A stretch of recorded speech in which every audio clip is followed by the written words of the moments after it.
Hey there, YouTubers.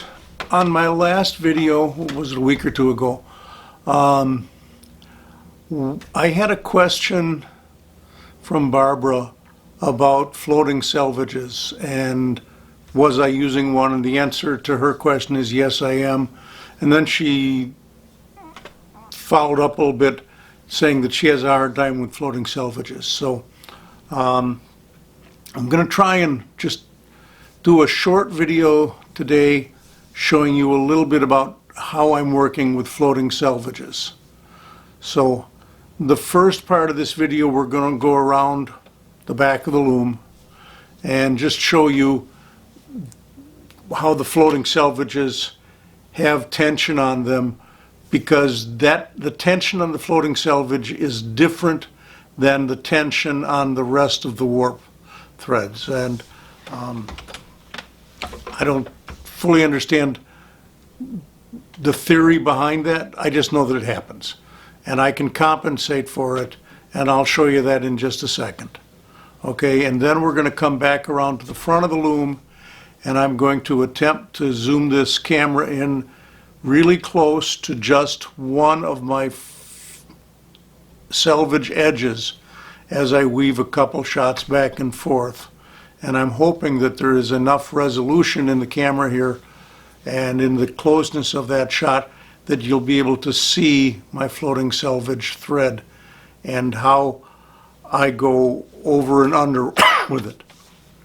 But the basic process is, whenever I throw the shuttle, I always throw it going in over the floating selvage.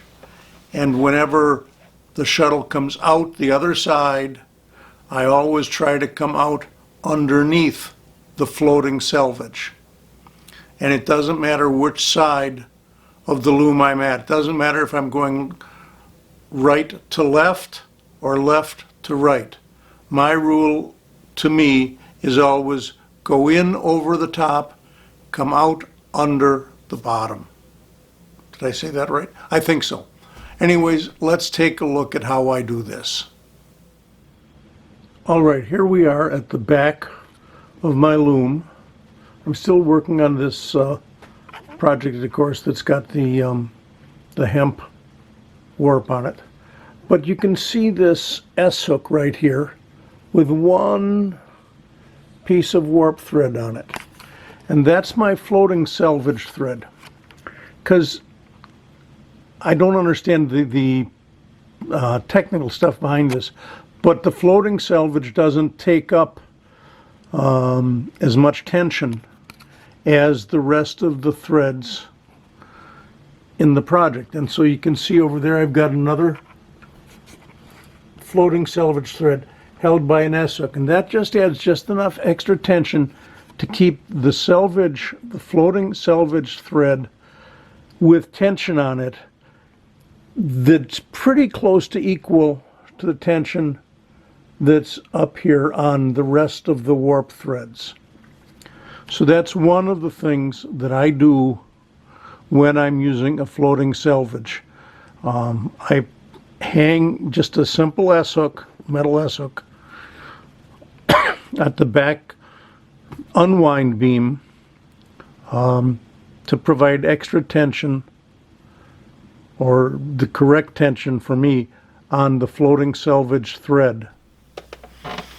Okay, I think this is well enough focused. Let's see if I can get my hand in here just to show you. There's my floating selvage thread. I'm just right now holding the shed open with my foot on one of the treadles. So I've got a Louette spring loom, which gives me a balanced opening by pulling half the threads down and half the threads up, like this. So on, let's say, a jack style loom, the bottom threads wouldn't be pulled down, they would stay pretty much even. But because that, you can see where this floating selvage is staying right in the middle. Hopefully you can see it right here. Okay, so I'm going to weave just a couple of shots, and I'm going to weave them a little bit slower than I normally would if I were trying to make some speed with this, because I want to have this show. So let's go to the next open shot, and here you can see the floating selvage. I'm going in over it, and on the other end, this hand way over here, I'm reaching in and pulling up on the selvage thread. And yes, I put a bubble in. That's why I poke my fingers in, to give myself a little bit more of a weaver's angle. I'll pull this back. Now let's go the other direction. So I'm going in over, and you can't tell that from the angle you're at, but now I'm going to grab this floating selvage and lift it up with my finger. Usually I'd put a couple fingers in, but I don't want to block your view. Lift it up, so now I come out over, or excuse me, I come out under it. And then I beat.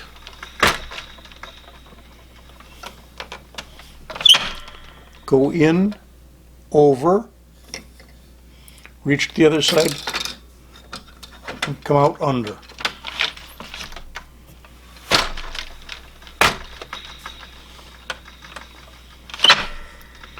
I'm going in, over, and coming out. Can you see the thread there? I've come out underneath of it. So it doesn't matter which side I'm doing that on. Now I know that there are other weavers who don't do it the same way. I know one lady who always goes in underneath and out over the top. That's fine, it works that way too. The only thing is you've got to be consistent, because the goal is to wrap around. You know, you're coming out one side and you're going in the other. So your weft thread must wrap around that floating selvage on each edge. That's what the floating selvage does. It forces the weft thread to come all the way out to the edge of your fabric, because in some cases in a twill type pattern, and what I'm doing today is a twill type pattern, you don't always go around the most outside edge thread of your warp, of your pattern warp.